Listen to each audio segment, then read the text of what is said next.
Good morning, everybody. Short side note, the only place I ever had wine for breakfast was Italy. Got off the train at about 5 a.m. and nothing was open, so I had a loaf of bread, some cheese, a bottle of wine. Said, if you're in Italy, do what I thought the Italians would drink wine for breakfast, but I don't think they do.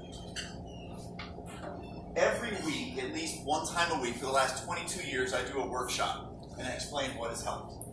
And I ask two simple questions during this workshop.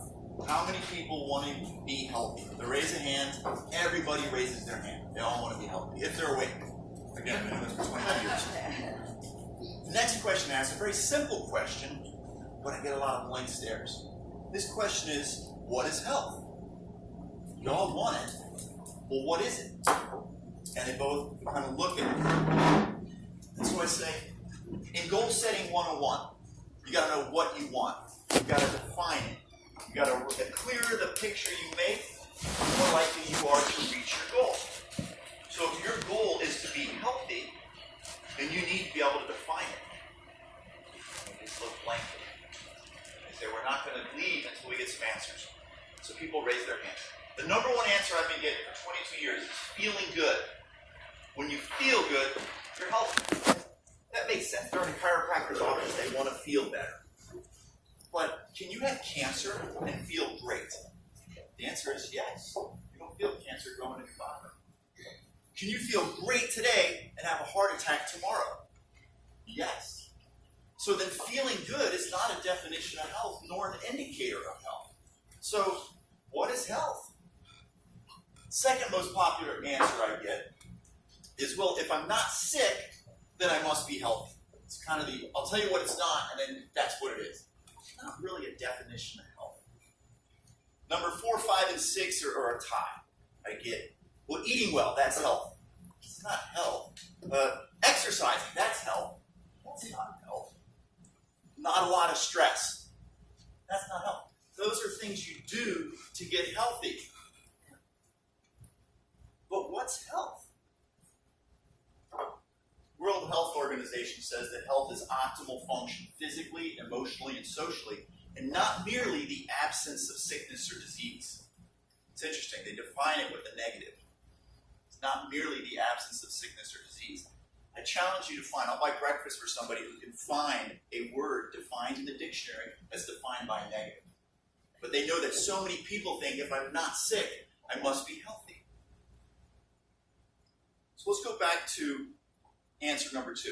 Well, if I'm not sick, I must be healthy. Let's say health is up here, right? Everything's working properly. Death is down here. Nothing's working. In this stage, and I'm just going to give it a number, 60%, it might be 70%, it might be 50%. That's where disease occurs. Now the challenge is a lot of us live in this realm where I'm not sick, but I'm not healthy. And you know that place. You know that place where your bowel movements are once or twice a day and you're getting rid of toxins easily, right? Versus a day where you don't have a bowel movement, or people go days and weeks. That's not healthy. Health is when you lie down in bed and you fall asleep, and then you wake up with energy, vibrant, clear-headed. And a lot of us struggle to go to bed. We wake up and we're not energized.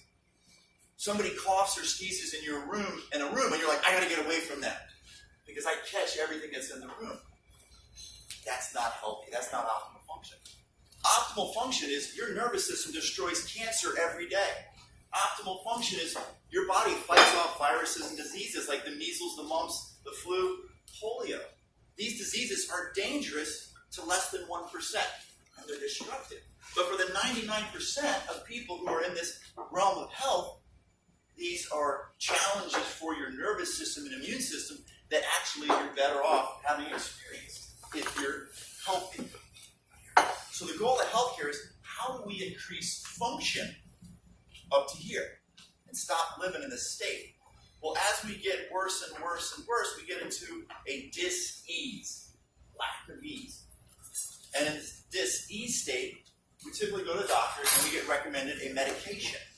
And the medication, does it bring us back to optimal function? Or does it alleviate our symptom? Lower my blood pressure, make my pain go away, make my joint pain go away, make me go to the bathroom more. Does that increase my function, or does that just get me out of a symptomatic state if I'm lucky? Because a lot of medications, what do? They make us a little bit worse, so we need a second medication, and a third medication, and a fourth medication. And we're moving this way when we really want to move that way. The goal of healthcare needs to be, how do we increase function? Because our healthcare system is bankrupting businesses, and many people predict that it's going to bankrupt this country, or inability to get people well through a broken model. So when we look at health, there's two things you do. You give your body what it needs. It needs proper nutrients, and it needs movement. It works well when it moves. And then we got to remove the interference. Chemical stresses, emotional stresses. Last week, Nancy talked about chemicals in our clothes, chemicals in your makeup, your body care, your air fresheners, everything. Those interfere with proper function. So healthcare is really about giving the body what it needs, removing what it doesn't, and make sure it's functioning properly.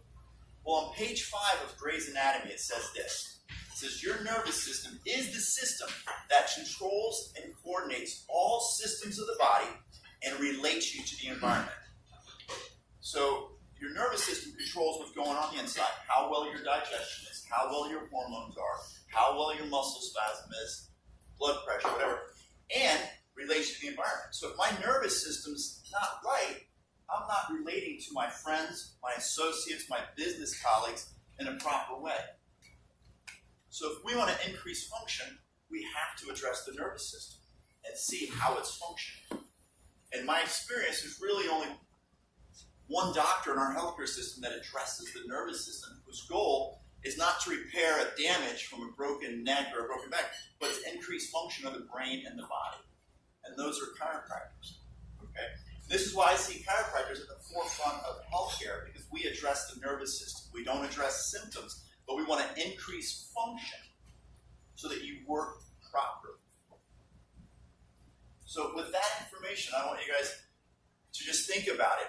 I want to get the good stuff in, remove the bad stuff, and then what am I doing for my nervous system to make sure that it is controlling the inside and perceiving the outside well?